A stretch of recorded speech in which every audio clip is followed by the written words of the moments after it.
بسم اللہ الرحمن الرحیم۔ السلام علیکم معزز طلباء کرام، آپ سب کیسے ہیں؟ آج ہم نور الانوار کے سبق نمبر 208 کو پڑھیں گے۔ آج کے ہمارے سبق کا عنوان ہے مشترک کا بیان۔ آج کے سبق میں ہم عام اور خاص کی بحث کے اختتام کے بعد مشترک کے حوالے سے گفتگو کریں گے۔ لفظ بڑا کامن سا ہے اور عام سا لفظ ہے جس کا استعمال ہمارے روزمرہ زندگی میں بھی ہوتا ہے، جیسے اشتراک بولتے ہیں، شرک بولتے ہیں، کسی کام میں شریک ہو جانا، تو اس میں بھی مشترک کا معنی کسی نہ کسی اعتبار سے موجود ہوتا ہے۔ تو مشترک در حقیقت اس کا جو مفہوم اگر ہم سادہ زبان میں سمجھیں تو وہ یہ ہوتا ہے کہ جیسے ایک گھر ہے تو وہ سارے افراد پر مشترک ہے، یعنی والد کی جو جائیداد ہے والد کی، اس کے بیٹوں کے درمیان مشترک ہے، یعنی سب شریک ہیں اس میں۔ تو اس معنی میں بھی ہم مشترک کا لفظ کبھی کبھار اپنے معاشرے کی زبان میں بول دیتے ہیں۔ تو ایسے ہی اور کئی اشیاء کے درمیان ہم بول دیتے ہیں کہ یہ چیز ہماری سانجھی ہے، یعنی ہمارے درمیان مشترک ہے۔ تو جیسے آپ اس میں شریک ہیں تو میں بھی اس میں حصے دار ہوں، میں بھی اس میں شریک ہوں۔ تو یہ تو ہوا ہمارے عرفی اعتبار سے مشترک کی، میں نے کچھ مثالیں آپ کے سامنے ذکر کی۔ لیکن اگر ہم اس کو اصول فقہ کی نظر سے دیکھیں تو پھر اس کو سادہ لفظوں میں یوں سمجھ سکتے ہیں کہ ایک لفظ کے مختلف معانی ہوں تو وہ لفظ مختلف معانی میں مشترک ہو۔ جیسے ایک مشہور لفظ ہے عین، یعنی عین یا نون عین۔ یہ جو عین ہے اس کا معنی آنکھ بھی ہے، اس کا معنی چشمہ بھی ہے، اس کا معنی گھٹنا بھی ہے، اور کئی معنی اس کے آتے ہیں۔ اب یہ لفظ تو ایک ہے، معنی بہت سے ہیں، تو ہم بولیں گے کہ یہ ایک لفظ بہت سے معانی کے درمیان مشترک ہے۔ تو بہرحال اب اس کی شرعی اعتبار سے یا اصول فقہ کے اعتبار سے کیا تفصیل ہے، اس کا پورا چونکہ ایک عنوان ہے اور وہ آج ہم شروع کرنے جا رہے ہیں۔ تو سب سے پہلے ہم آج کے سبق کی عبارت پڑھیں گے، اس کا ترجمہ کریں گے، اور اس کے بعد پھر باقاعدہ اس کی وضاحت کی طرف بڑھیں گے۔ تو ہماری آج کی عبارت ثم لما فرغ عن بحث العام شرع فی بیان المشترک سے شروع ہوتی ہے۔ تو آئیے سب سے پہلے عبارت پڑھ کے اس کا ترجمہ کرتے ہیں، اس کے بعد پھر باقاعدہ سبق کی وضاحت کی طرف بڑھتے ہیں۔ تو مصنف علیہ رحمہ لکھتے ہیں ثم لما فرغ عن بحث العام شرع فی بیان المشترک، پھر عام کی بحث سے جب مصنف فارغ ہوئے تو انہوں نے مشترک کا بیان شروع کیا۔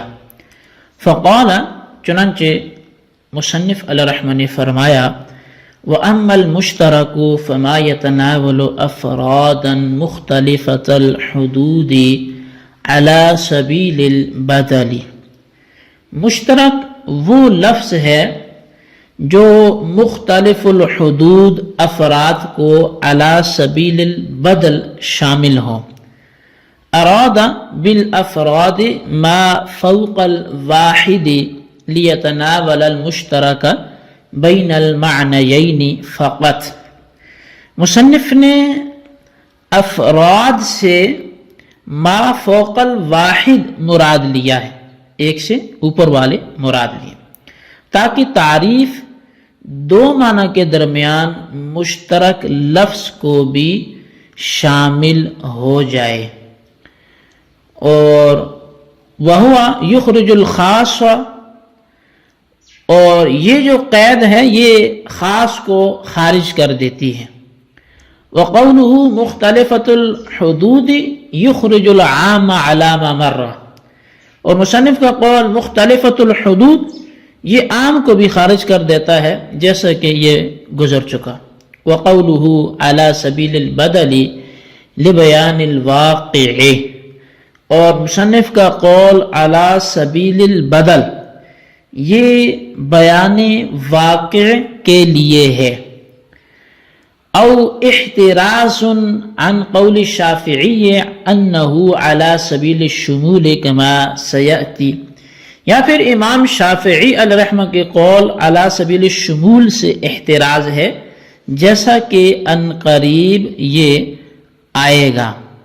وقیل انه احتراز عن لفظ الشیء فانه باعتبار كونه بمعنى الموجود مشترک معنوی خارج عن هذا المشترک وباعتبار كون افراده مختلفة الحقائق داخل فی المشترک اللفظی، اور کہا گیا کہ لفظ شے سے احتراز ہے اس لیے کہ یہ اس اعتبار سے کہ موجود کے معنی میں ہے، مشترک معنوی ہے، اس مشترک سے خارج ہے، اور اس اعتبار سے کہ اس کے افراد مختلفۃ الحقائق ہیں، مشترک لفظی میں داخل ہے۔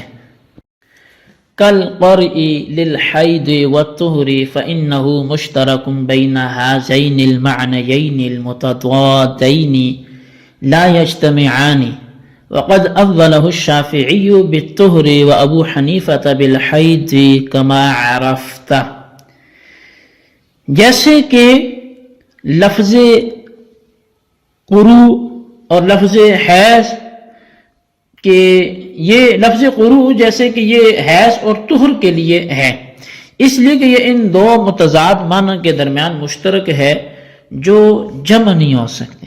امام شافعی علیہ رحمہ نے اس کی تعویل طہر کے ساتھ کی ہے، اور امام اعظم امام ابو حنیفہ رحمۃ اللہ تعالی علیہ نے حیض کے ساتھ اور ان کی یعنی قروء کی تعویل کی ہے، جیسا کہ تو نے پہچان لیا، یعنی یہ بحث چونکہ گزر چکی ہے قروء سے کیا مراد ہے، تو اسی طرف اشارہ ہے۔ جی طلبہ کرام، یہ ہمارے آج کے سبق کی عبارت اور اس کا ترجمہ تھا۔ آئیے اب اس کی وضاحت کی طرف بڑھتے ہیں۔ مصنف نے عام کی بحث سے فراغت پا کر مشترک کی بحث کو شروع فرمایا ہے۔ چنانچہ مشترک کی تعریف کرتے ہوئے فرمایا کہ مشترک وہ لفظ ہے جو علی سبیل البدل، یعنی یکے بعد دیگرے ایسے افراد کو شامل ہو جن کی حقیقتیں مختلف ہوں۔ ملا جیون علیہ رحمہ نے فرمایا کہ تعریف میں افراد سے مراد ما فوق الواحد ہے، ایک سے اوپر جو بھی ہے، تاکہ یہ تعریف اس لفظ کو بھی شامل ہو جائے جو دو معنی کے درمیان مشترک ہوتا ہے۔ اب شارح نے فوائد قیود بیان کرتے ہوئے فرمایا کہ یتناول افرادا کی قید کے ذریعے مشترک کی تعریف سے خاص خارج ہو جاتا ہے، کیونکہ خاص افراد کو شامل نہیں ہوتا بلکہ فرد کو شامل ہوتا ہے، اور مختلفۃ الحدود کی قید سے عام خارج ہو جائے گا، کیونکہ عام جن افراد کو شامل ہوتا ہے ان کی حقیقت ایک ہوتی ہے، اور مصنف کا قول علی سبیل البدل بیان واقع کے لیے ہے، یا پھر امام شافعی کے قول سے احتراز ہے، کیونکہ امام شافعی علیہ رحمہ کے نزدیک مشترک اپنے افراد کو علی سبیل البدل شامل نہیں ہوتا بلکہ علی سبیل الشمول اور علی سبیل الاجتماع شامل ہوتا ہے۔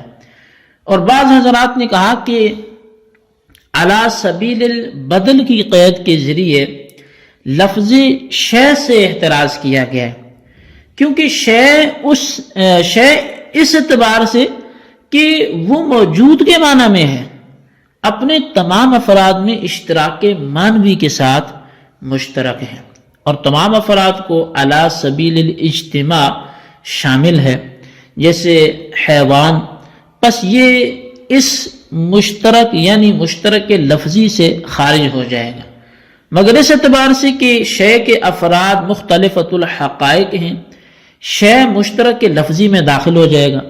مصنف نے مشترک کی مثال میں فرمایا ہے جیسے قرء، کیونکہ لفظ قرء یہ حید اور طہر دونوں کو شامل ہے، اور ان دونوں معانی کے درمیان ایسا تضاد ہے کہ یہ دونوں معنی جمع نہیں ہو سکتے. ظاہر یہ حیض ہوگا یا طہر ہوگا.